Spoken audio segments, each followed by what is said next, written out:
I used to think that the most painful part of growing old would be the physical aches, the arthritis settling into my knuckles, the way my knees protest when the weather turns damp, or the fading of my eyesight. But I was wrong. The most agonizing part of aging isn't what happens to your body. It's what happens to your presence. It's the slow, quiet process of becoming invisible in your own life, a ghost haunting the very home you broke your back to build. My name is Margaret Sullivan, though everyone has called me Maggie for as long as I can remember. I am 66 years old, a retired registered nurse, and for the last 3 years I have been a stranger in my own house. It was a Tuesday morning, crisp and biting with the early autumn chill, when the true depth of my invisibility became undeniable. I was standing at the kitchen sink, my hands plunged into scalding, soapy water, scrubbing the hardened remains of a Gruyere cheese fondue from a ceramic pot.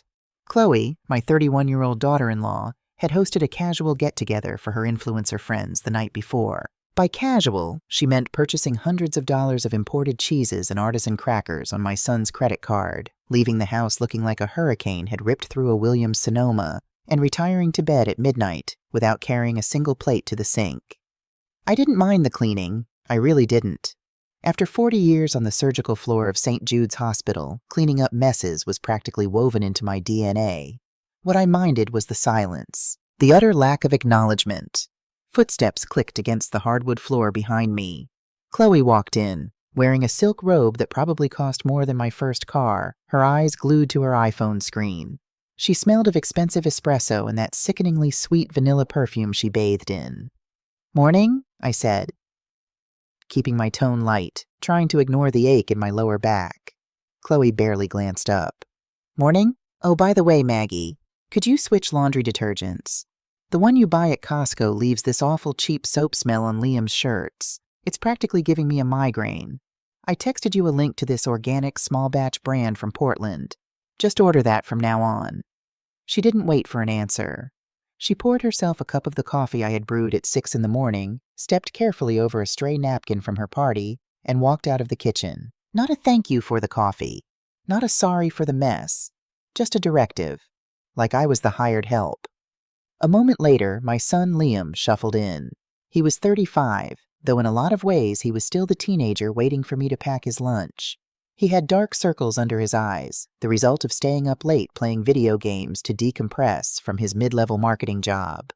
"Liam, honey," I said, drying my hands on a towel, "could you maybe help me take the trash out before you leave for work? The bags are too heavy for me to lift into the bin today. My shoulder is acting up." He poured his coffee, letting out a long, dramatic sigh. "Mom, I'm already running late. I have a massive presentation today. Just leave it on the porch. I'll do it tonight. Or ask Chloe." "Chloe is busy with her phone," I murmured, though I knew it was useless. "Just leave it, Mom. God, you always stress about the little things." He gave me a quick, obligatory pat on the shoulder, a pat devoid of any real warmth, and grabbed his keys. "See you tonight." The front door slammed shut. I stood alone in the spotless kitchen, listening to the hum of the refrigerator. I looked at my hands. They were rough, veined and scarred from decades of drawing blood, inserting IVs, and holding the hands of dying patients. I had worked 12-hour night shifts, missing school plays and holidays, all so I could put Liam through college without him taking out a dime in student loans. I had paid off this 4-bedroom house in the suburbs of Chicago with the sweat of my brow and the deterioration of my spine. When Liam and Chloe got married, they couldn't afford a down payment on a house because of their crushing credit card debt. Debt Chloe accumulated to maintain her lifestyle, and Liam enabled out of spinelessness. I did what any mother would do. I opened my doors. "Stay for a year," I had said. "Save your money." That was 3 years ago. They hadn't saved a penny. Instead, they had slowly colonized my home. My vintage floral armchairs were replaced by sharp, uncomfortable modern sofas. My family photos were taken down because they clashed with the aesthetic, and I was relegated to the role of a silent, live-in maid. I swallowed the lump of bitterness in my throat. "They're young," I told myself, the same lie I recited every morning. "They're just struggling. You're a mother. Mother's sacrifice." I finished the dishes, wiped down the granite countertops, and decided to run to the grocery store. My phone, a 5-year-old Android whose battery drained faster than water through a sieve, beeped a low battery warning. I plugged it into the kitchen charger, grabbed my purse, and headed out to my old Subaru. It was while I was standing in the produce aisle of the local Trader Joe's, debating whether I could justify the cost of fresh raspberries, that the grocery store's PA system announced a call for me at the customer service desk. I walked over, confused. Nobody knew I was here. "Mrs. Sullivan?" the teenage cashier asked, holding out the store's landline. "Some guy named Robert Vance says it's an emergency. He called your cell, but it went straight to voicemail, so he tracked your GPS through your car's OnStar or something. Sounded important." My heart dropped into my stomach. Robert Vance. That name belonged to a past I hadn't touched in years. He was an estate attorney in Seattle and the oldest friend of my brother, Thomas. Thomas and I hadn't spoken in nearly a decade, not out of anger, but out of the slow, tragic drift that sometimes happens to families. He was a lifelong bachelor, a sharp, cynical businessman who moved to the Pacific Northwest to build commercial properties. He always thought I was too soft, too giving. "Maggie, you let people bleed you dry," he had told me the last time we spoke. "One day you'll look down and realize you have nothing left to give, and no one will care." I had hung up on him. I took the receiver with trembling fingers. "Hello? Robert?" "Maggie." The voice on the other end was heavy, gravelly with age. "I am so sorry to track you down like this. I tried your cell. My battery died. Robert, what's going on? Is it Thomas?" There was a long pause. The ambient noise of the grocery store, the beeping registers, the chatter of shoppers, seemed to fade into a vacuum. "Thomas passed away 3 days ago, Maggie. It was a massive heart attack, in his sleep. It was painless." I gripped the edge of the customer service counter. A wave of profound, suffocating sorrow washed over me. Thomas, my big brother, the boy who used to chase me through the sprinkler in our backyard in Ohio, gone. The guilt of those 10 years of silence crashed down on me like a physical weight. I didn't know," I whispered, tears hot and fast pricking my eyes. "Oh God, I should have called him. I should have—" "Maggie, stop," Robert said gently. "Thomas didn't want you to feel guilty. In fact, he spoke of you often, very often. Which brings me to the second reason I'm calling. You are the sole beneficiary of his estate." I blinked, wiping a tear from my cheek. "What? No. Thomas had business partners. He had a whole life out there." "He bought his partners out 5 years ago," Robert explained, his tone shifting into professional, measured cadences. "He was entirely independent. Maggie, I need you to listen to me carefully. Thomas's estate has cleared probate. He left you a liquid cash account of $1.2 million. The numbers didn't make sense. They sounded like a foreign language. $1.2 million? Yes, Robert continued. And he also left you full ownership of a commercial retail plaza in downtown Seattle. It currently houses a Starbucks, a boutique gym, and a law firm. It generates roughly $15,000 a month in net rental income. It's all yours, Maggie, free and clear." My knees literally buckled. I had to lean heavily against the counter. The teenage cashier looked at me with wide, alarmed eyes, but I waved him off. Over $1 million in cash, $15,000 a month in passive income. I was a woman who balanced her checkbook down to the penny. I cut coupons. I debated the cost of raspberries. And suddenly, in the span of a 3-minute phone call, I possessed generational wealth. "Why?" I choked out, a sob finally escaping my chest. "Why would he do that?" "Because he loved you," Robert said softly. "And because he left a letter. I'll mail it to you, but to summarize, he knew you sacrificed your whole life for your husband, and then for your son. He wanted you to finally have a life of your own. He wanted you to be untouchable." Untouchable. The word resonated in my chest, striking a chord that had been dormant for decades. "I'll need you to fly out to Seattle sometime next week to sign the final transfer papers," Robert said. "But the funds are secure. You are a very wealthy woman, Maggie." When I hung up the phone, I didn't know whether to scream, cry, or laugh. I walked out to my old, dented Subaru and sat behind the steering wheel for a long time. I cried for Thomas. I cried for the years we lost. But then, slowly, the grief morphed into a blooming, radiant warmth in my chest. Hope. It was a feeling I hadn't experienced in so long I had almost forgotten its texture. My mind began to race with possibilities, not for myself, but for Liam. I can pay off their credit card debt, I thought, my heart accelerating. I can buy them their own house. A nice one, with a big yard for the children they might have. I can finally fix Liam's life. We can be a happy family again without the stress of money hanging over us. I was buzzing with an electric, almost manic energy as I drove the 3 miles back to my house. I couldn't wait to see their faces. I couldn't wait to tell my son that all our struggles were over. That his uncle, bless his cranky soul, had saved us. I pulled into the driveway. Liam's Audi, a car he absolutely could not afford, but leased anyway to look good for his colleagues, was parked out front. He must have come home early for lunch, or maybe his presentation was canceled. Chloe's white SUV was there too. I practically skipped up the front steps, fumbling with my keys. My phone was still dead, sitting on the kitchen counter where I left it. I wanted to call Robert back and ask a few more questions before I broke the news, just to be sure I had the facts straight. I unlocked the front door and pushed it open quietly. The house was silent. Liam and Chloe must be upstairs in their bedroom. I walked into the kitchen. My dead android was still plugged into the wall. Right next to it, sitting on the granite island, was Chloe's iPad Pro. It was propped up on a sleek metal stand, the screen glowing brightly. She never turned the auto lock on. I walked over, intending to use the iPad to dial Robert's office number, assuming I could use the Wi-Fi calling feature. I tapped the screen to wake it fully. It was open to the iMessage app. Chloe's messages were synced with her phone. I didn't mean to snoop. God is my witness. I have never been a woman who pries into her children's privacy. But the text on the screen was massive, bold, and impossible to miss. And the name at the top of the group chat caught my eye immediately. Liam and Marcus, broker. My hand hovered over the screen. I froze. Marcus, broker? My eyes darted to the last message sent, time-stamped just 10 minutes ago. It was from Marcus.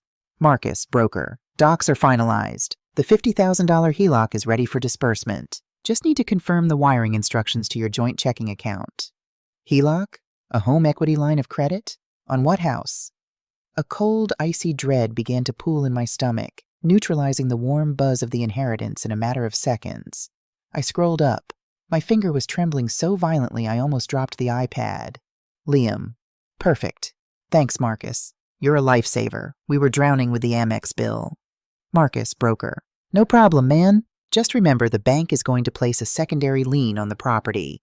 As long as your mother's signature on the digital DocuSign holds up in the system, we're golden. You're sure she won't notice the hard pull on her credit? My breath hitched in my throat. The air in the kitchen suddenly felt too thin to breathe. My mother's signature. Chloe. She doesn't even know how to log into her own bank account, Marcus. The old bat still balances a paper checkbook. She won't notice a thing. Besides, Liam took care of the email verification. Liam. Yeah, I set up a filter in her Gmail to auto-delete anything from the bank. She's clueless.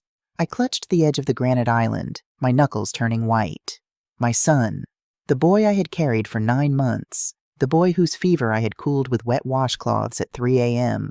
The boy I had scrubbed bedpans to put through college. He had forged my signature.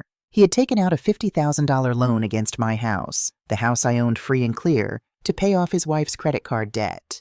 He had committed felony fraud against his own mother. A wave of nausea hit me so hard I had to clamp a hand over my mouth. I tasted bile at the back of my throat. I wanted to throw up. I wanted to scream. But my eyes were glued to the screen, reading the messages that predated the loan approval. The messages from the night before while I was scrubbing their cheese fondue out of a pot. Chloe. So what happens when the first payment on the HELOC is due? We can't afford an extra $600 a month right now. Liam. We won't have to pay it for long.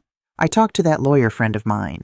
If we can get a doctor to sign off that Mom is starting to show signs of dementia, I can get medical and financial power of attorney. Chloe. Are you sure? She's annoying, but she's not senile. Liam. We just have to make her look senile. Gaslight her a bit. Once I have POA, we put her in that state-run assisted living facility out in Rockford. Medicare covers most of it. Then we sell this house, pay off the HELOC, pay off all our debt, and use the rest of the equity to buy our own place downtown. Chloe. God, yes. Please. I can't stand the smell of her cheap soap anymore. And the way she breathes when she eats. It's disgusting. How soon can we do it? Liam. Give it a few months. We need to build a case that she's losing her mind first. But it's going to happen, babe. We're going to get our lives back. I stared at the screen until the words blurred into a sea of meaningless gray pixels. Get their lives back. By destroying mine. By locking me in a state-run facility, places I knew intimately from my nursing days, places that smelled of urine and despair, where the elderly were parked in wheelchairs facing blank walls until they expired. My son was planning to throw me away like a broken appliance, steal the equity I had worked 40 years to build, and he was doing it with the enthusiastic support of the woman sleeping in the guest room upstairs. The silence of the house pressed in on me, but it was no longer a lonely silence. It was the silence of a trap waiting to spring. For 66 years, I had been the good woman, the forgiving mother, the tireless martyr who turned the other cheek and found excuses for the bad behavior of the people I loved. He's just stressed, I would say. She's just young and doesn't know better. As I stood there, staring at the digital blueprint of my own demise, something inside me, something soft and yielding that had defined my entire existence, snapped. It didn't break with a loud noise. It shattered quietly, turning into sharp, jagged ice. Thomas was right. I had let people bleed me dry. And now, they were coming for the bones. I carefully tapped the iPad screen, closing the iMessage app and returning it to the home screen exactly as I had found it. I unplugged my Android phone. It had 5% battery. Enough. I didn't march upstairs and confront them. I didn't scream or cry or demand answers. A confrontation would only give them the opportunity to lie, to manipulate, to pretend it was a misunderstanding. Instead, I took a deep, steadying breath. My heart rate slowed. The nausea faded, replaced by a crystalline, terrifying clarity. I walked over to the kitchen sink, turned on the cold water, and splashed my face. I looked at my reflection in the window pane above the sink. I looked old, yes, but my eyes were harder than they had been an hour ago. I picked up my purse and walked quietly back out the front door, locking it behind me. I got into my Subaru and drove down the street, pulling over into the parking lot of a nearby park. I turned on my phone. I didn't call Liam. I didn't call Chloe. I called Robert Vance. "Maggie?" he answered, sounding surprised. "Everything all right?" "Robert," I said, my voice steady, devoid of the weeping widow he had spoken to an hour prior. "I need to ask you about the inheritance. Specifically, how quickly can we set up a blind LLC? And how fast can you recommend a ruthless real estate attorney here in Illinois?" There was a brief pause on the line. I could almost hear Robert smiling. "Maggie," he said, his voice dropping an octave. "What are we doing?"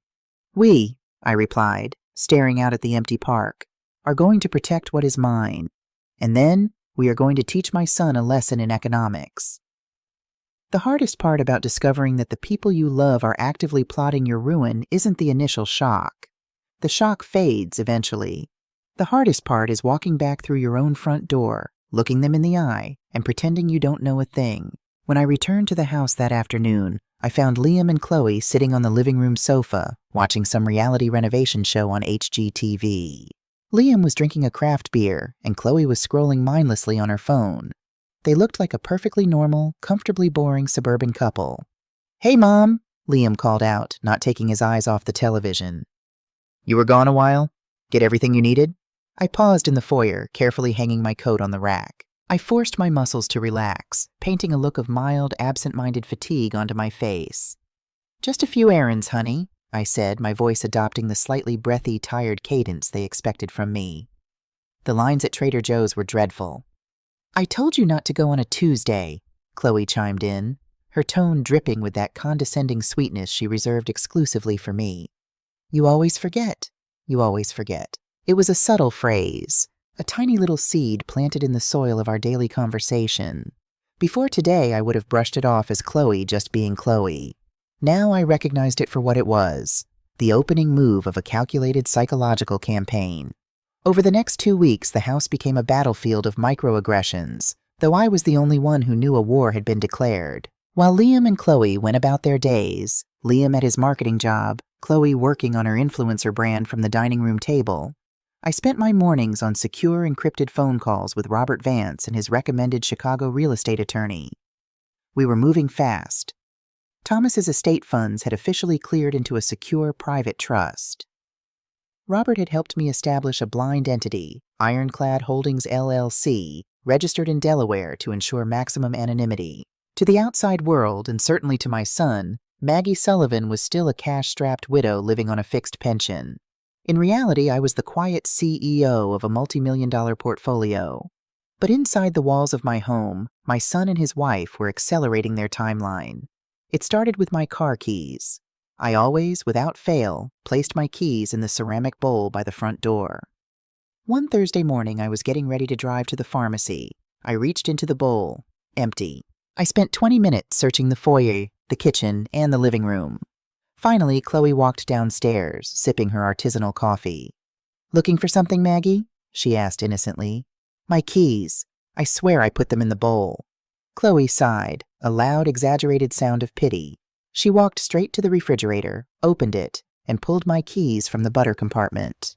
She held them up by the lanyard, her head tilted sympathetically. "In the fridge, Maggie? Really?" She gave a soft, patronizing chuckle. "You've been doing this a lot lately, misplacing things, putting them in weird spots. Are you feeling okay?"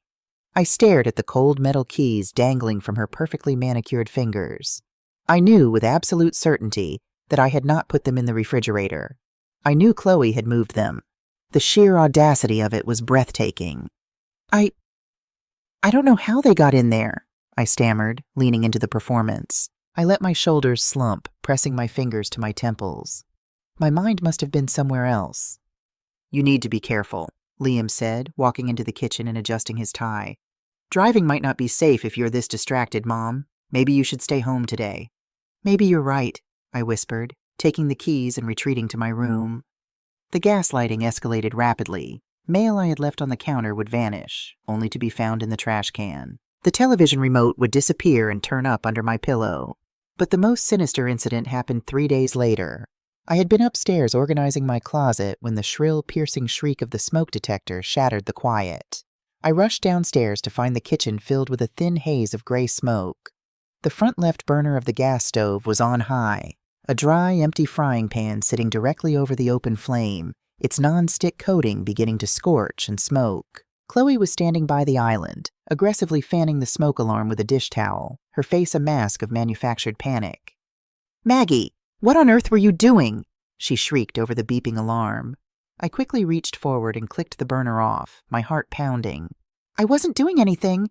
I haven't been in the kitchen for hours." Liam came bounding down the stairs. "What the hell is going on?"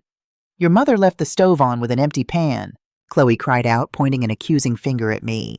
"I was in the living room and smelled smoke. Liam, she could have burned the house down. What if I hadn't been here?" "Mom, are you kidding me?" Liam's voice cracked with angry disbelief. He grabbed my arm, squeezing it a little too hard.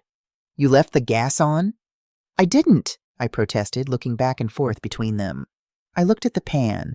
It was the one Chloe used for her morning egg white omelets. "I haven't cooked anything since breakfast." "Maggie, I literally saw you standing at the stove 15 minutes ago," Chloe lied, her eyes wide, pleading with Liam to believe her. "You were staring blankly at the wall. I asked if you were okay and you just mumbled something and walked upstairs." The lie was so smooth, so effortlessly delivered, that for a fraction of a second, I actually felt a dizzying wave of disorientation. That was the terror of gaslighting. When two people you trust look you in the eye and tell you reality is not what you think it is, your brain instinctively tries to bridge the gap. But the dizziness passed, replaced by a cold, hard fury.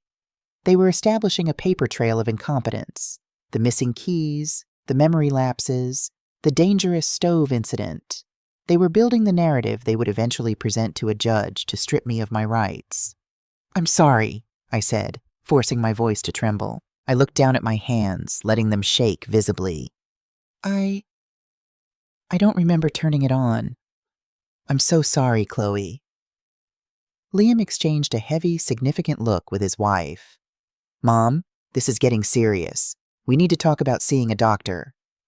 "I'll be more careful," I whispered, retreating upstairs like a scolded child. Once inside my room with the door locked, my trembling stopped immediately. I walked to my mirror and stared at myself. The physical toll of this charade was starting to show. I looked exhausted. There were dark circles under my eyes, and my skin had a pallid, grayish hue. At first, I chalked the physical exhaustion up to the immense stress of the situation. Hiding $1 million inheritance while actively being psychologically tortured by your own son was enough to drain anyone's energy. But as the days bled into the second week, the exhaustion took on a different, more troubling quality. It wasn't just fatigue. It was a chemical heaviness. Every morning I woke up feeling as though I was swimming upward through a pool of dark syrup. My mouth tasted like pennies and old cotton. My vision would blur at the edges, and for the first few hours of the day, my cognitive functions were genuinely sluggish. I found myself slurring a word here and there, tripping over the edge of the living room rug, actually forgetting why I had walked into a room. My 40 years of nursing experience, a clinical intuition refined in the chaotic wards of St. Jude's, began to sound an alarm in the back of my mind. Stress causes insomnia, palpitations, and irritability. It does not cause a metallic taste in the mouth, severe morning lethargy, and motor skill impairment. I sat on the edge of my bed, tracing my routine backward. What had changed? What was I ingesting? I ate the same food I always did. I took my daily multivitamin and a standard blood pressure pill from bottles I kept locked in my own bathroom. The only new addition to my routine had started roughly 2 weeks ago, right around the time Liam and Chloe accelerated their gaslighting campaign. The evening tea. Chloe had suddenly started playing the role of the attentive daughter-in-law right before bedtime. Every night at 9 p.m. she would bring me a steaming mug of chamomile tea. "To help you relax, Maggie. You've seemed so on edge lately." She would stand there, smiling that cloying smile, until I drank it down. A chill crawled up my spine, settling at the base of my neck. That night, when Chloe knocked softly on my door and handed me the floral ceramic mug, I took it with a grateful smile. "Thank you, dear. You're so sweet to me." "Drink up, Maggie. It's good for your nerves," she said, hovering in the doorway. "I will. Just going to let it cool for a minute while I finish this chapter," I said, tapping the paperback book on my lap. She lingered for a moment, her eyes darting to the cup, before finally nodding and closing the door. As soon as the latch clicked, I threw the covers off. I didn't pour the tea down the adjoining bathroom sink. She might check the trap or smell it. Instead, I opened my closet, pulled out a sterilized thermos I used for road trips, and carefully poured the hot chamomile liquid inside, sealing it tight. I went into the bathroom, rinsed the mug thoroughly with hot water, and left it empty on my nightstand. The next morning, the difference was staggering. I woke up at 6 a.m. and my mind was crystal clear. The metallic taste was gone. The heavy, syrup-like fog that had clouded my brain was completely absent. I was being poisoned. I didn't panic. I got dressed, grabbed the thermos, and slipped out of the house before Liam or Chloe were even awake. I drove straight into the city, heading to a small, nondescript office building in the West Loop. I was going to see Evelyn. Evelyn Carter was a woman who practically lived in the shadows. We had met 20 years ago in the emergency room. I was the charge nurse, and she was a private investigator who had been brought in with a stab wound she refused to report to the police. I stitched her up, kept my mouth shut, and we had been unlikely friends ever since. Now retired, Evelyn still maintained a vast network of contacts in law enforcement and private laboratories across Chicago. I walked into her cluttered office. Evelyn, a sharp-featured black woman in her late 60s with silver dreadlocks and piercing eyes, looked up from her computer. "Maggie Sullivan," she said, leaning back in her chair. "You look like you're either about to rob a bank or bury a body." "I need a favor, Evie. A fast one," I said, placing the thermos on her desk. "I need a rush toxicology screen on this liquid. I need to know exactly what's in it, down to the microgram." Evelyn looked at the thermos, then at my face. Her demeanor instantly shifted from casual to dead serious. She didn't ask questions. She picked up the thermos. "I have a guy at a private forensic lab. It'll cost a few hundred to expedite. I'll pay double if he gives me the results by noon." I spent the next 4 hours sitting in a diner across the street, drinking black coffee and watching the rain streak the windows. My mind was a calm, terrible void. If I was right, my son, the boy I had read bedtime stories to, was allowing his wife to chemically alter my brain. He was complicit in drugging his own mother to manufacture a dementia diagnosis. At 12:15 p.m., my phone buzzed. It was Evelyn. "Come back up," she said. Her voice was uncharacteristically grim. When I sat back down in her office, Evelyn slid a printed lab report across the desk. I put on my reading glasses. My eyes scanned the chemical breakdowns, the baseline ingredients of chamomile and honey, until I hit the anomaly highlighted in yellow, zolpidem tartrate. Ambien, Evelyn said quietly, translating the chemical name. A heavy-duty sedative hypnotic. Whoever made this crushed up at least 10 to 15 milligrams of it and dissolved it in the hot water. That's a massive dose for an elderly woman, Maggie.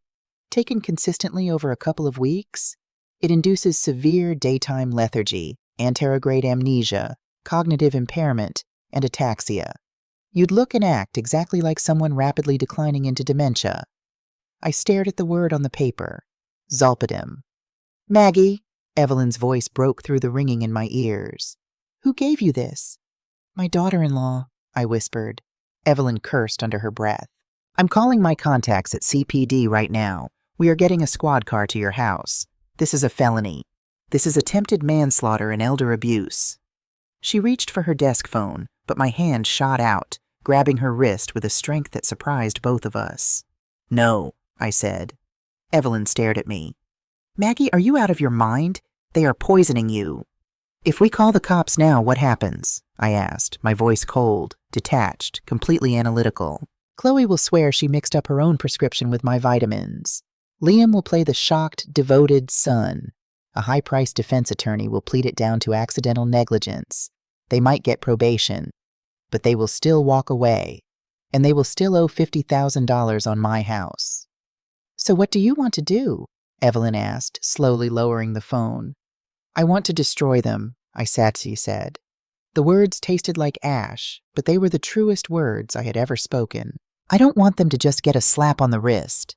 I want them to lose everything. I want them to feel the exact level of helplessness they are trying to force onto me. I need them to commit. I need them to trap themselves so completely that no lawyer in the world can dig them out. Evelyn watched me for a long time.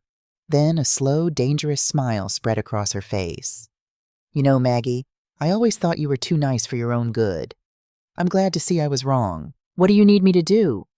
Hold on to this lab report. Keep it secure, I instructed.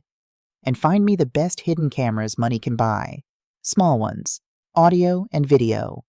I drove home that afternoon with a new, terrifying sense of purpose. I was no longer a victim waiting for the axe to fall.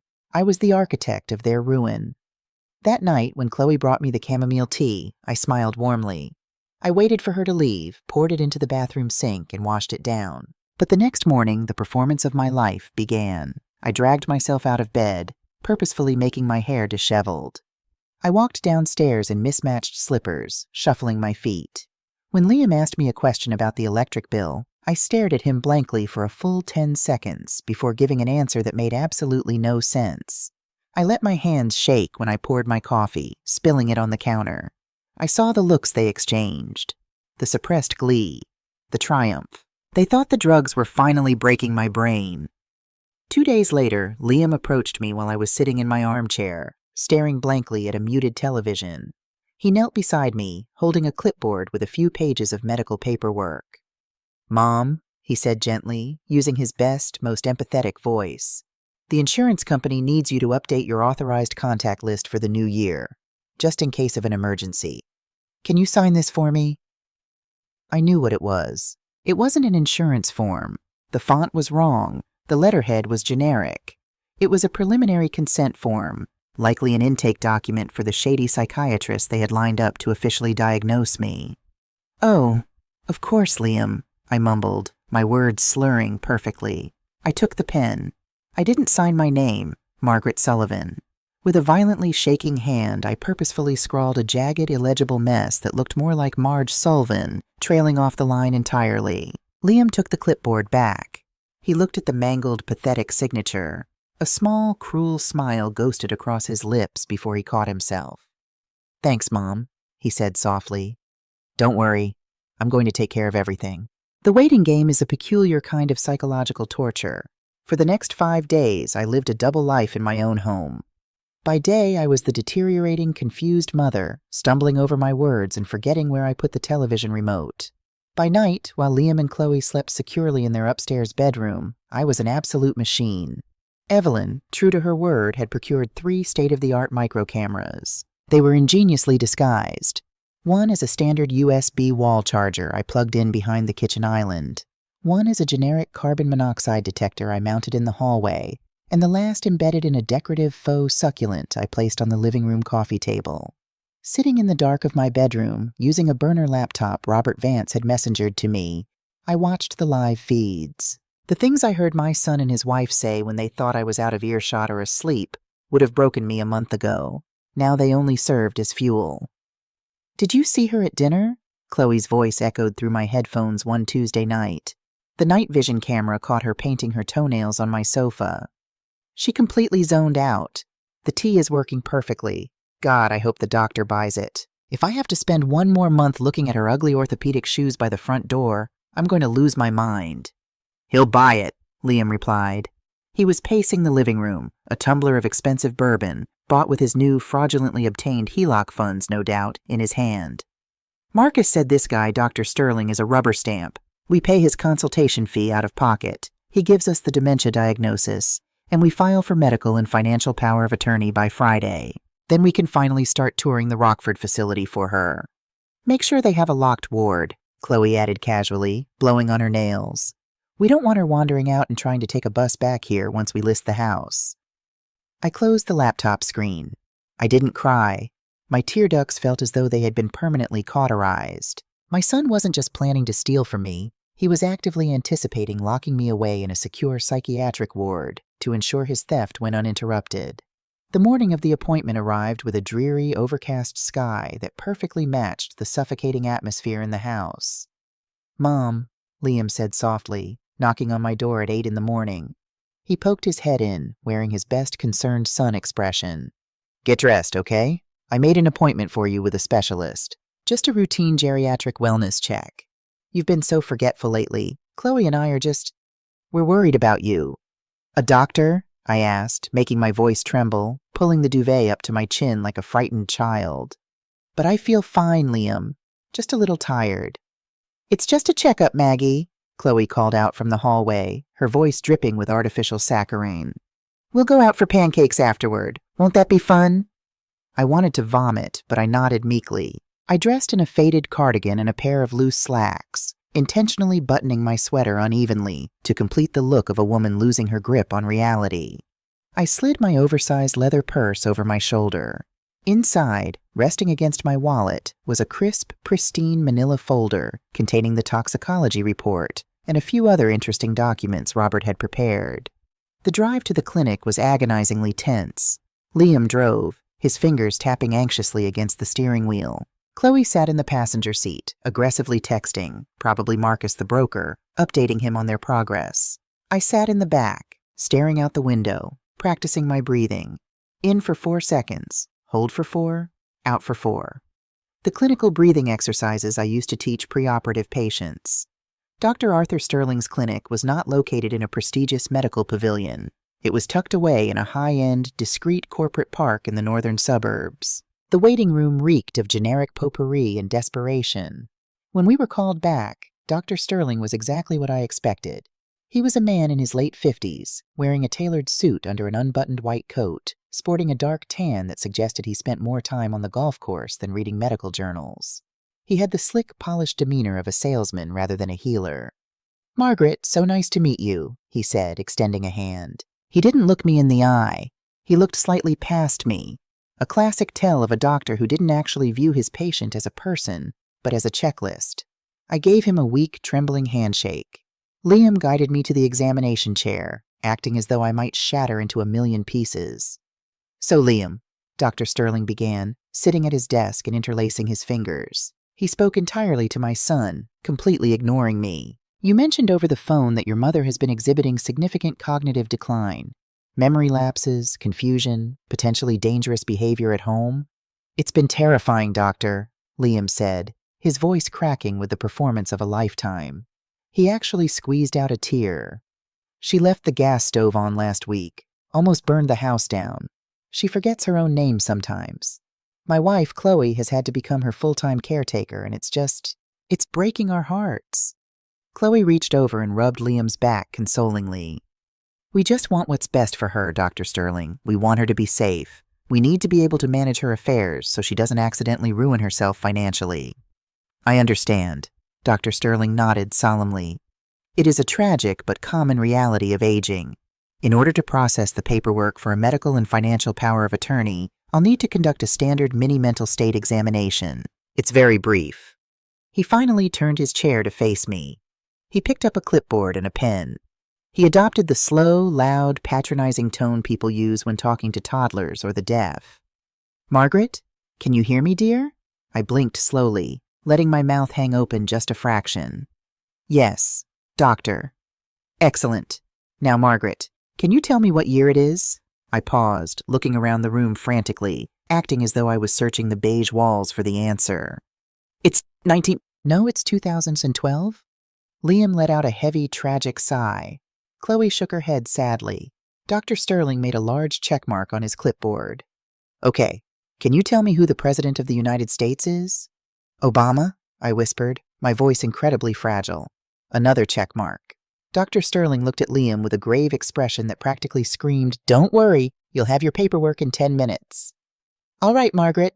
One last thing, Doctor," Sterling said, pulling a blank sheet of paper and handing it to me along with the pen. "I want you to draw a clock face. Put all the numbers in the right places and draw the hands to show the time as 10 minutes past 11. This was the classic test. A patient with advanced dementia or severe cognitive impairment loses spatial reasoning. They will bunch all the numbers on one side or draw the hands outside the circle.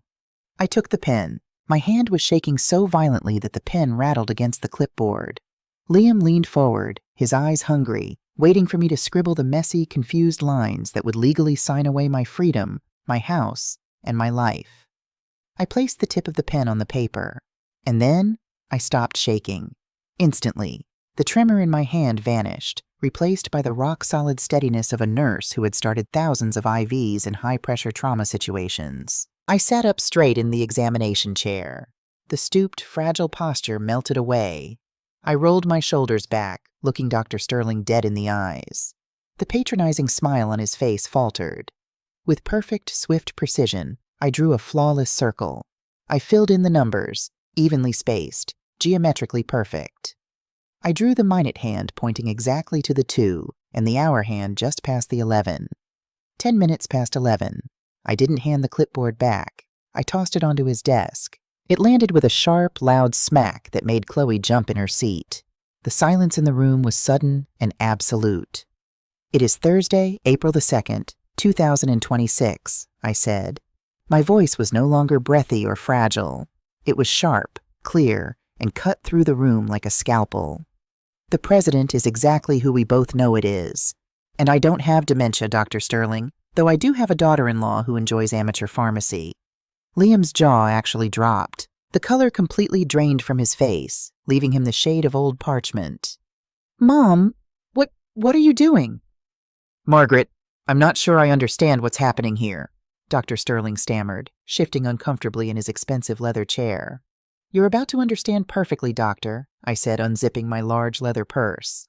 I pulled out the crisp manila folder and slapped it down on top of the clipboard. I opened it and slid the top document across the desk toward him. "I am a registered nurse with 40 years of clinical experience," I stated, staring Dr. Sterling down until he was forced to look at the paper. "What you are looking at is a forensic toxicology report from a private lab here in Chicago. It details the contents of a cup of chamomile tea my daughter-in-law served me last Tuesday. It contains approximately 15 milligrams of zolpidem tartrate, Ambien, administered without my knowledge or consent." Chloe gasped, a sharp, ugly sound. She pressed her hands to her mouth, her eyes wide with sheer, unadulterated terror. "Mom, you're crazy!" Liam shouted, leaping to his feet, his voice pitching up an octave in panic. "Doctor, see? This is paranoia. She's having a psychotic break. She's making things up." "Am I, Liam?" I turned to him slowly, my eyes burning into his. I didn't raise my voice. I didn't need to. The quiet authority in my tone was far more lethal. "Because I also have high-definition hidden camera footage of Chloe crushing the pills in my kitchen. I have the audio of you two discussing this exact appointment. I have the audio of you, Liam, saying you needed Dr. Sterling to act as a rubber stamp so you could stick me in a locked ward in Rockford." Dr. Sterling physically recoiled from the desk, pushing his chair back until it hit the wall. The tan on his face had completely vanished. He looked at the toxicology report, recognizing the official seal of the lab, and then looked at Liam as if my son were covered in radioactive waste. "Doctor," I said, turning my attention back to the sweating physician, "if you sign a single piece of paper suggesting I lack capacity, or if you process a power of attorney for these two individuals, my lawyer will file a complaint with the Illinois Medical Board before you finish your lunch. You will be named as a co-conspirator in a federal case of elder abuse, medical fraud, and attempted manslaughter. You will lose your license, your practice, and you will go to federal prison." I had no idea," Dr. Sterling stammered, raising both hands in the air in a gesture of total surrender. "Margaret, I swear to you, I was brought into this under false pretenses. I have not signed anything. There is no official record of this visit." "Then I suggest you leave this room," I said coldly, "because I need a private word with my son." Dr. Sterling didn't hesitate. He practically ran for the door, abandoning his own office, pulling it shut behind him with a quiet click. We were alone. Liam was hyperventilating. He backed away from me until he hit the examination table. Chloe was sobbing openly now, her carefully applied makeup running down her face in ugly black streaks. The reality of their situation was crashing down on them like a collapsing building. "Mom, please," Liam choked out, his hands trembling. You went through our stuff? You planted cameras? You poisoned my food, Liam." I finally raised my voice, the raw, visceral anger I had been suppressing for weeks cracking through the surface. "You drugged your own mother to steal my house. We were desperate," Chloe wailed, stepping forward, trying to play the victim. "You don't understand, Maggie. We're drowning in debt. The credit cards, the car. We were going to lose everything." "So your solution was to destroy me?" I stood up from the chair. I was shorter than Liam, but in that room I felt 10 feet tall. I walked toward him, and he instinctively shrank back. "You forged my signature, Liam." He froze. His breathing stopped completely. "That's right," I whispered, leaning in so close he could smell the mint on my breath. "I know about Marcus the broker. I know about the DocuSign. I know about the $50,000 home equity line of credit you illegally took out against my property to pay off your wife's Amex bill." Liam's knees gave out. He slid down the side of the examination table and crumpled onto the linoleum floor, burying his face in his hands. A low, pathetic moan escaped his lips. He was completely, utterly broken. "Mom, are you going to call the cops?" He wept into his hands. "Are you sending us to jail?" I looked down at the boy I had raised. I felt a profound, overwhelming grief for the son I thought I had, and an icy detachment from the pathetic man sobbing on the floor. "Jail is too easy," I said, my voice returning to a calm, deadpan delivery. "If you go to jail, you get free meals and a bed. No, Liam, I'm not calling the police. Not today." Chloe stopped crying, looking at me with frantic, confused hope. You're not?" "On one condition," I said, looking between the two of them. "You will never ever mention my mental health again. You will never attempt to acquire power of attorney. You will go home and you will pack your bags. You are moving out of my house by the end of the weekend." "Move out?" Liam looked up, his face a wet, red mess. "Mom, we have no money. The HELOC paid the credit cards, but the first monthly payment on the loan is due in 2 weeks. If we don't pay it, the bank will foreclose on the house." "They will certainly try," I said, a dark, vindictive smile touching the corners of my mouth. "But it's your house!" Chloe screamed, her panic returning. "If we don't pay the loan we took out in your name, you'll be homeless too. The bank will take the property." I looked at them. The beautiful, terrible irony of it all was almost too sweet to bear. They thought they had trapped me. They thought I was a poor, helpless widow who would be ruined if they defaulted on the fraudulent loan. They didn't know about Thomas. They didn't know about the $1.2 million sitting securely in a trust, untouchable by the bank, untouched by the HELOC. They didn't know that my lawyer, Robert, and I had already engineered a plan to let the bank seize the house, only to have my anonymous LLC buy it right back for pennies on the dollar, legally wiping the $50,000 debt and clearing my name entirely. I was going to let them sweat.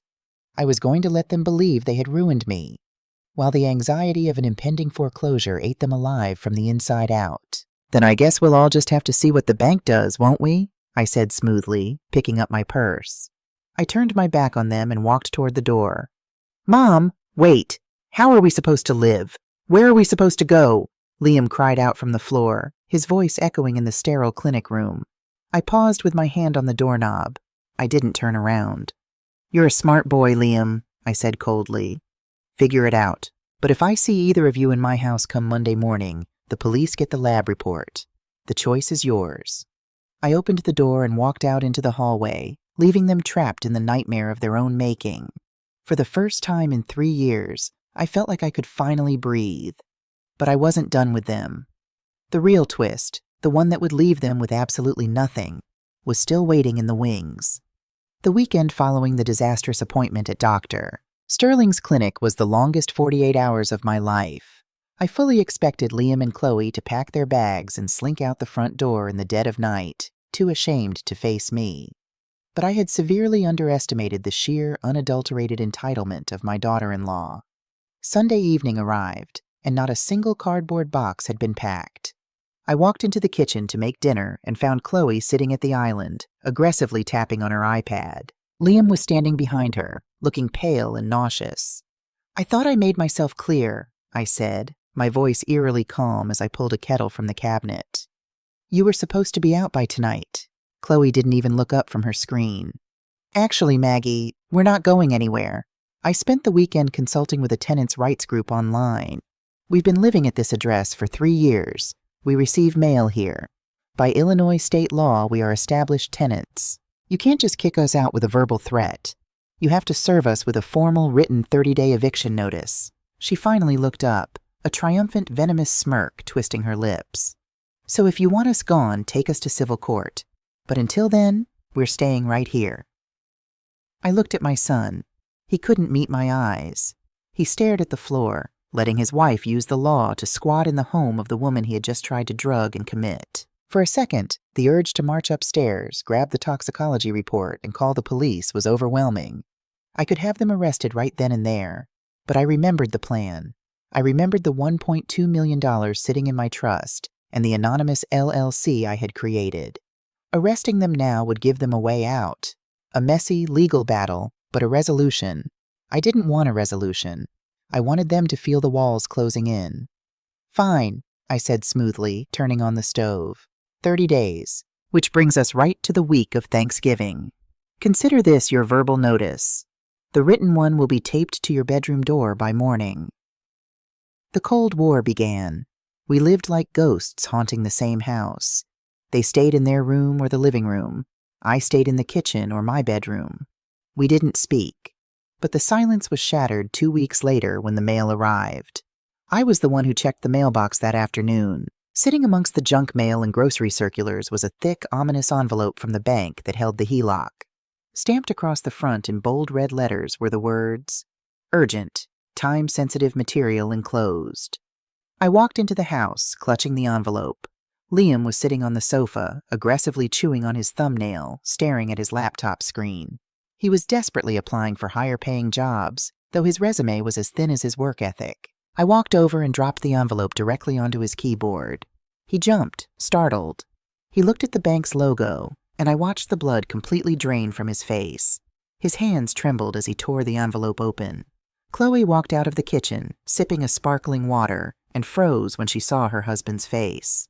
"What is it?" she asked, her voice tight. It's a notice of default," Liam whispered, his eyes scanning the dense legal jargon. "And an intent to foreclose. They're demanding the past due balance, plus late fees, plus an accelerated payment of the principal because the loan is flagged as high risk. If we don't pay $5,000 by the end of the month, they initiate foreclosure proceedings on the house." Chloe dropped her sparkling water.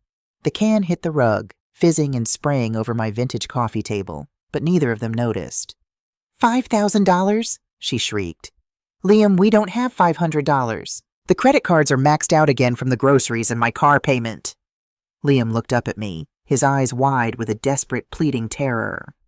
Mom, you have to help us. If they foreclose, you lose the house. You'll be out on the street. Your credit will be ruined." This was it, the moment for my Oscar-worthy performance. I let my shoulders collapse. I brought my hands up to my face, taking a deep, shuddering breath, and forced my eyes to well up with tears. When I looked back at him, I was the picture of a broken, terrified widow. "Help you?" I cried, my voice cracking perfectly. With what, Liam? I live on a fixed nursing pension and Social Security. I have exactly $412 in my checking account. I don't have $5,000. You have savings. You have to have a retirement fund, Chloe yelled, her composure completely shattered. Cash it out. I drained my savings to pay for your wedding, I shouted back, pointing a trembling finger at her. The tears spilled over, hot and entirely manufactured. I have nothing left. Because of you. Because you forged my name, Liam. I sank into the armchair, burying my face in my hands, sobbing loudly. I'm going to lose my home. I'm 66 years old and I'm going to be homeless. Where am I supposed to go? A women's shelter? Is that what you wanted? Mom, I'm sorry. I'm so sorry. Liam dropped to his knees in front of my chair, trying to grab my hands, but I yanked them away. I'll call the bank. I'll beg for an extension. I'll figure something out. You can't figure anything out, I wailed, standing up and backing away from him. You ruined us. You ruined me. I turned and fled up the stairs, slamming my bedroom door behind me as loudly as I could. Once inside, I locked the door. I leaned against the wood, listening to the muffled sounds of Liam and Chloe screaming at each other downstairs. The panic in their voices was music to my ears. I walked over to my vanity mirror, picked up a tissue, and calmly dabbed the fake tears from my cheeks. My heart was beating fast, but not from fear, from the pure adrenaline of absolute control. I opened my burner laptop and initiated a secure video call. Robert Vance's face appeared on the screen. He was sitting in his plush Seattle office, sipping coffee. Maggie, you look surprisingly radiant for a woman facing imminent foreclosure. The letters arrived today, Robert, I said, a slow smile spreading across my face. My son is currently having a nervous breakdown in the living room. How are things on your end? Moving like clockwork, Robert chuckled, tapping a file on his desk. I spoke with the bank's asset recovery department this morning, representing Ironclad Holdings LLC. As expected, they are absolutely thrilled at the prospect of offloading a bad debt without having to go through the lengthy, expensive process of a contested foreclosure and eviction. Here is the brilliant, ruthless beauty of the American banking system. Banks don't actually want to own houses. They want cash. When a loan goes bad, they are often willing to sell the debt, or the property itself via a short sale, to an all-cash buyer for a fraction of the cost, just to clear the toxic asset off their books. So they accepted the offer? I asked, leaning closer to the screen. They accepted, Robert confirmed, his eyes gleaming. Ironclad Holdings is purchasing the property in a pre-foreclosure short sale. Because you, the homeowner, are voluntarily agreeing to sign over the deed to avoid a foreclosure mark on your credit, the bank is wiping the $50,000 HELOC completely clean. They take a slight loss, Ironclad gets the house at a steep discount, and Margaret Sullivan walks away with zero debt and her credit score perfectly intact. And Ironclad Holdings, I prompted, is owned 100% by your trust, Robert finished. Which means, Maggie, by next Tuesday, you will legally be your own landlord, and your son and daughter-in-law will be unauthorized squatters residing in a property owned by a faceless, aggressive corporate entity. I let out a breath I felt like I had been holding for 3 years. It was foolproof. I had saved my house, erased my son's fraudulent debt from my name, and secured my future, all without Liam or Chloe knowing a single thing. To them, the house was lost to the bank. Draft the final eviction notices from Ironclad, I told Robert. Have a process server ready to deliver them. I want them served on Thanksgiving Day. Savage, Maggie, Robert laughed. I love it. I'll have the papers drawn up. I ended the call and spent the next hour reading a novel, perfectly at peace. Downstairs, the fighting continued. By Friday of that week, the atmosphere in the house had degraded from tense to apocalyptic. The reality of impending poverty had finally set in for Chloe. For the entirety of their relationship, Chloe had operated under the assumption that Liam was her safety net. Even if he didn't make a fortune at his marketing job, she knew he was an only child and I was a homeowner. In her shallow, transactional mind, she was merely waiting for me to die so they could inherit the equity. She had tolerated him, tolerated me, for the promise of a payday. Now the house was being foreclosed on. The equity was gone. Liam was $50,000 in debt to a bank that would soon be garnishing his wages. He had zero assets, terrible credit, and the looming threat of a felony fraud charge hanging over his head if I ever decided to go to the police. Liam was no longer a safety net. He was a sinking ship, and rats, as they say, are always the first to flee. I was sitting in the kitchen that afternoon, quietly sipping a cup of Earl Grey tea, when I heard the heavy, rhythmic thumping of something being dragged down the wooden stairs. I stepped out into the hallway. Chloe was dragging 2 massive, matching Louis Vuitton suitcases down the steps. She was dressed impeccably in a beige trench coat, oversized designer sunglasses pushed up onto her perfectly blown-out hair. She looked like she was heading to the VIP lounge at O'Hare, not fleeing a financial disaster. Liam was rushing down the stairs after her, his face flushed, his hands frantically grabbing at her arm. "Chloe, stop! Please, just stop and talk to me," he begged, his voice cracking with desperation. "Don't touch my coat, Liam, you'll wrinkle it," she snapped, jerking her arm away with a look of profound disgust. She hauled the suitcases the rest of the way down and dragged them toward the front door. "Where are you going?" Liam pleaded, stepping in front of the door to block her exit. "You can't just leave. We're in this together. We have to figure out a plan." Chloe stopped. She took off her sunglasses, and I finally saw the absolute glacial emptiness in her eyes. There was no love there. There wasn't even pity. There was only the cold calculation of a woman cutting her losses. "There is no we, Liam," she said, her voice dripping with contempt. "There hasn't been a we since you told me the bank was taking the house. My plan is to go to my parents' house in Naperville. Your plan is to figure out how you're going to survive living in your car." "We took vows," Liam shouted, tears welling up in his eyes. "For richer or poorer, Chloe, you promised." Chloe let out a sharp, mocking laugh that echoed in the foyer. "I promised for richer or poorer, Liam. I didn't promise for stupid and homeless. You forged your mother's signature and you still managed to lose the house. You're incompetent. You're broke. And frankly, you're pathetic."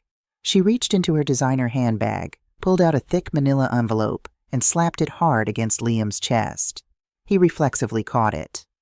"My lawyer will be in touch," she said flatly. "Don't try to call me. I've already blocked your number." Liam stared down at the envelope. Even from 10 feet away, I could see the words "Petition for Dissolution of Marriage" printed at the top of the documents.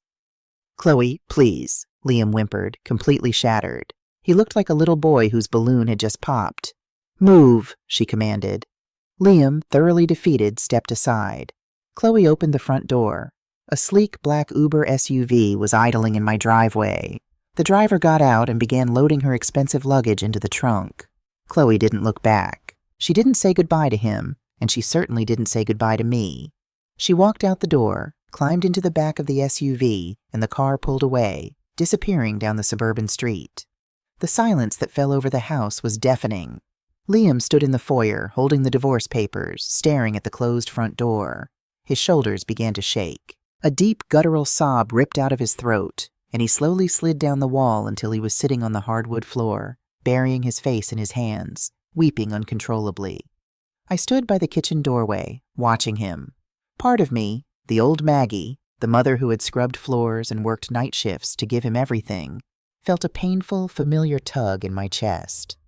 It is a terrible thing to watch your child break. My instinct, honed over 35 years, was to rush over to him, pull him into my arms, stroke his hair, and tell him that Mommy would fix it.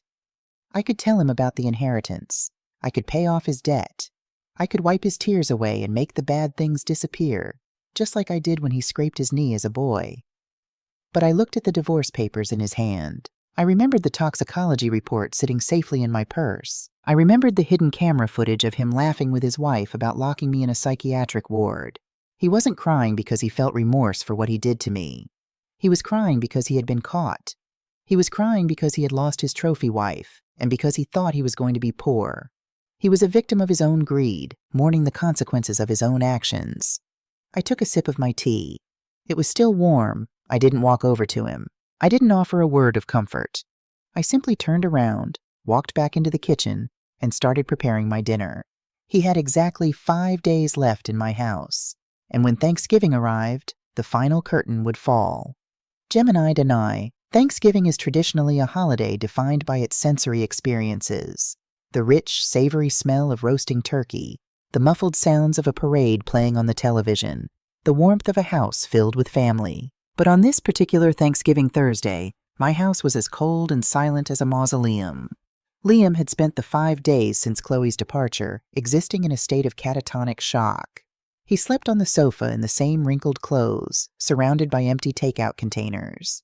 He hadn't showered. He hadn't gone to work.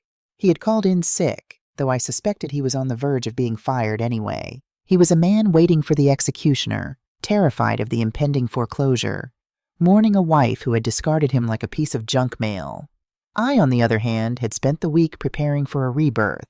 At 9 a.m., I was in my upstairs bedroom, sitting at my vanity. I took my time. I applied a layer of expensive foundation I had bought at Nordstrom the day before. I wore a tailored emerald green wool dress that draped perfectly, accessorized with a string of genuine Mikimoto pearls I had purchased with a fraction of my first month's passive income from the commercial plaza.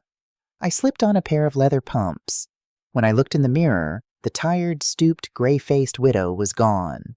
Staring back at me was a matriarch of formidable wealth and absolute authority. At 10:15 a.m., the silence of the house was broken by the heavy, grinding roar of a diesel engine pulling into my driveway.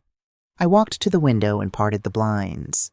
A massive, professional moving truck was parked on my front lawn, crushing the dormant autumn grass. Behind it, idling, was a silver Mercedes S-Class.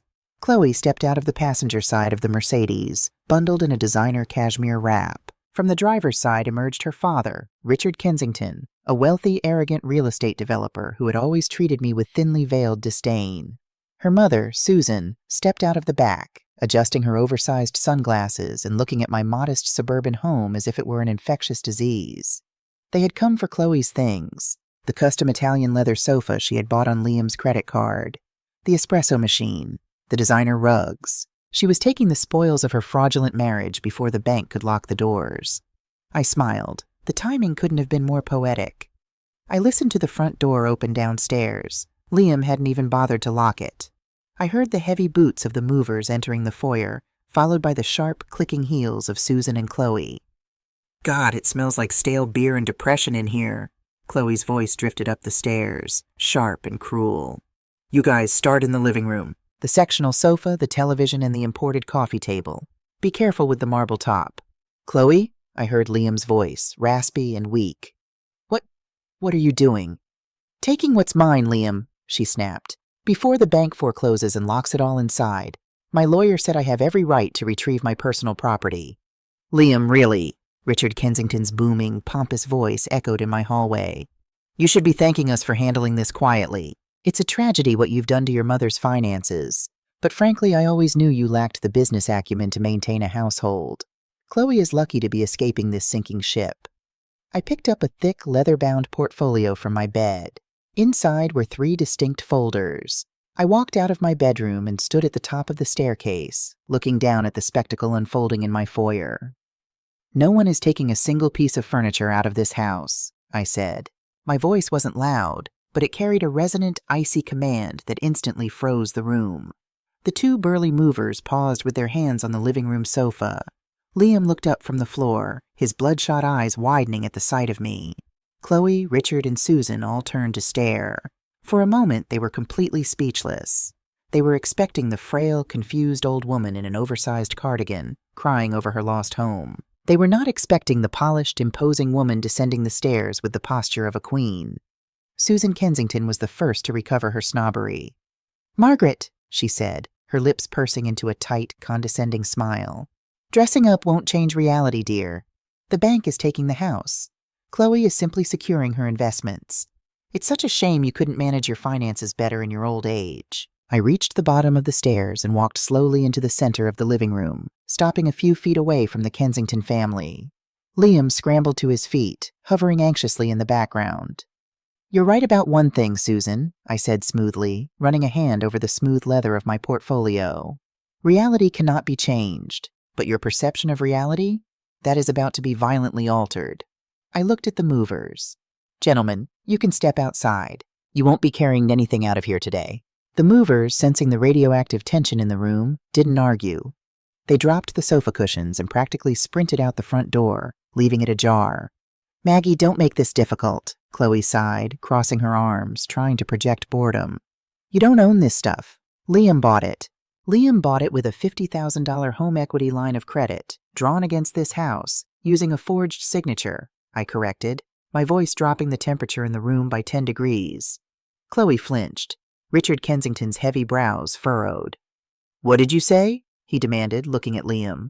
"Forged? Oh, did she leave that part out, Richard?" I smiled a terrible, predatory smile. "Did your daughter forget to mention that she and my son committed felony wire fraud and elder abuse to pay off her Amex bills? Did she mention the hidden camera footage I have of her crushing 15 milligrams of Zolpidem into my evening tea to manufacture a dementia diagnosis so they could lock me in a psychiatric ward?" Susan gasped, clapping a hand over her mouth. The color drained completely from Richard's face. He turned to look at his daughter. "Chloe, tell me she's lying." Chloe opened her mouth, but no words came out. She looked like a fish suffocating on dry land. She looked at Liam for help, but Liam was paralyzed, staring at me in absolute, mind-shattering horror. "Mom, the cameras," Liam choked out, his voice a pathetic squeak. "You knew?" "I knew everything, Liam," I said, my gaze pinning him to the wall. "I knew about the loan. I knew about Dr. Sterling. I knew you planned to throw me away like garbage." "This is insane," Chloe suddenly shrieked, her panic manifesting as rage. "Even if you know, it doesn't matter. The bank is taking the house. You're ruined anyway. My dad is right. We're leaving this sinking ship." "About that sinking ship," I said, opening the leather portfolio. I pulled out the first document. It was printed on heavy, watermarked legal paper. I tossed it onto the glass coffee table. It landed with a satisfying slap. "As of 8 a.m. yesterday morning, this property is no longer in default," I announced, pacing slowly around the room. "The bank approved a pre-foreclosure short sale. They wrote off the toxic debt, meaning Liam's fraudulent loan is officially erased from my name, and sold the deed to an all-cash buyer." "A cash buyer?" Richard frowned, his real estate instincts kicking in. "Who?" "A private Delaware corporation named Ironclad Holdings, LLC, I replied. Liam let out a breath, a manic, hysterical laugh bubbling up in his chest. "So we lost the house anyway. Some corporation bought it. You're still getting kicked out, Mom." I stopped pacing. I looked at my son with a mixture of pity and profound disgust. I reached into the portfolio, pulled out the second folder, and dropped it next to the deed. "Open it, Liam," I commanded. Trembling, Liam stepped forward, picked up the folder, and flipped it open. It was the incorporation paperwork for Ironclad Holdings, LLC. His eyes scanned the lines until they hit the bottom of the page, the sole managing member and financial beneficiary of the trust that owned the company. Margaret A. Sullivan. Liam dropped the folder as if it had burned his hands. He stumbled backward, his knees hitting the edge of the sofa. You bought your own house?" "For pennies on the dollar," I confirmed, my voice ringing with triumph. "I let the bank erase the debt you created, and then I bought my property back. I am the corporation, Liam. I own this house, free, clear, and unencumbered." "But how?" Chloe stammered, her arrogant facade completely shattered. "You're a retired nurse. You don't have that kind of cash." "Which brings me to the third document," I said softly. I didn't toss this one. I handed it directly to Richard Kensington, knowing he was the only one in the room who would truly comprehend the gravity of the numbers. It was a certified bank statement from my private wealth management account. Richard adjusted his reading glasses. He looked at the paper. He blinked, pulled the glasses down, wiped them, and looked again. His jaw physically dropped. $1.2 million, Richard whispered, the paper shaking in his hands. "Liquid?" Liam let out a sound that was half gasp, half sob. $1 million? Mom, where did you get $1 million? "From your Uncle Thomas," I said, looking at Liam. "He passed away last month. He left me his entire estate. I came home the very same day I found out, ready to share the news with you, ready to pay off your debts, buy you a house, give you the world." I paused, letting the weight of my words hang in the air like a guillotine blade. "But when I went to use Chloe's iPad, I saw your text messages with the broker. I saw you plotting to steal my home and lock me in an asylum." Liam fell to his knees, literally collapsed onto the hardwood floor, his hands gripping his hair, letting out a wail of pure, unadulterated agony. It was the sound of a man realizing he had just burned a winning lottery ticket. "Mom, no, please, no," he sobbed, crawling toward me. "I didn't know. I'm sorry. I love you, Mom. Please forgive me." I stepped back, pulling my hem away from his grasping hands. "You don't love me, Liam.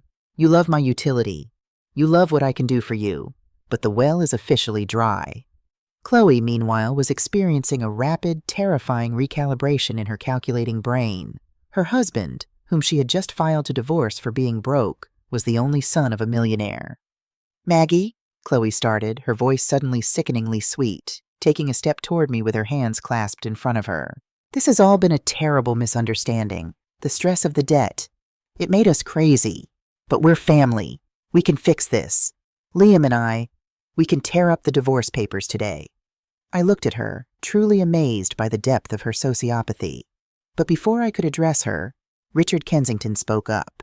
He had been staring at the second page of the bank statement, the page detailing the passive income assets. "Margaret," Richard said, his voice completely devoid of its previous arrogance, replaced by a desperate, fawning respect. "It says here you are the sole owner of a commercial plaza in downtown Seattle, the Hayes Building." I smiled, the final twist of the knife. "Yes, Richard. My brother, Thomas Hayes, built it in the 90s. Richard looked like he was going to have a stroke. "Margaret, I have been trying to buy that plaza from Thomas's estate for 2 years. My development firm desperately needs that footprint to complete our luxury condo project. It's the crown jewel. I had no idea it went to you." He stepped forward, practically pushing his daughter out of the way. "Listen to me, Margaret. We are practically family. If you're willing to sell, I will offer you 20% above market value right now. Cash. We can keep this in the family." I looked at the wealthy, pompous man who had spent 3 years treating me like the hired help. I looked at his daughter, who had poisoned me. I looked at my son, sobbing on the floor. "Keep it in the family?" I repeated, letting out a sharp, genuine laugh. "Richard, I wouldn't sell you a glass of water if you were on fire. In fact, I had my lawyer, Robert Vance, reach out to your direct competitor, the Sterling Group, yesterday afternoon. They offered 30% above market value, and I accepted." Richard stumbled backward as if I had shot him in the chest. "The Sterling Group? You just killed my flagship project. You ruined me." "No, Richard," I said, my voice cold as ice. "Your daughter tried to ruin me. Consider this collateral damage." I reached into my portfolio one last time and pulled out a single sheet of paper, handing it to a weeping Liam.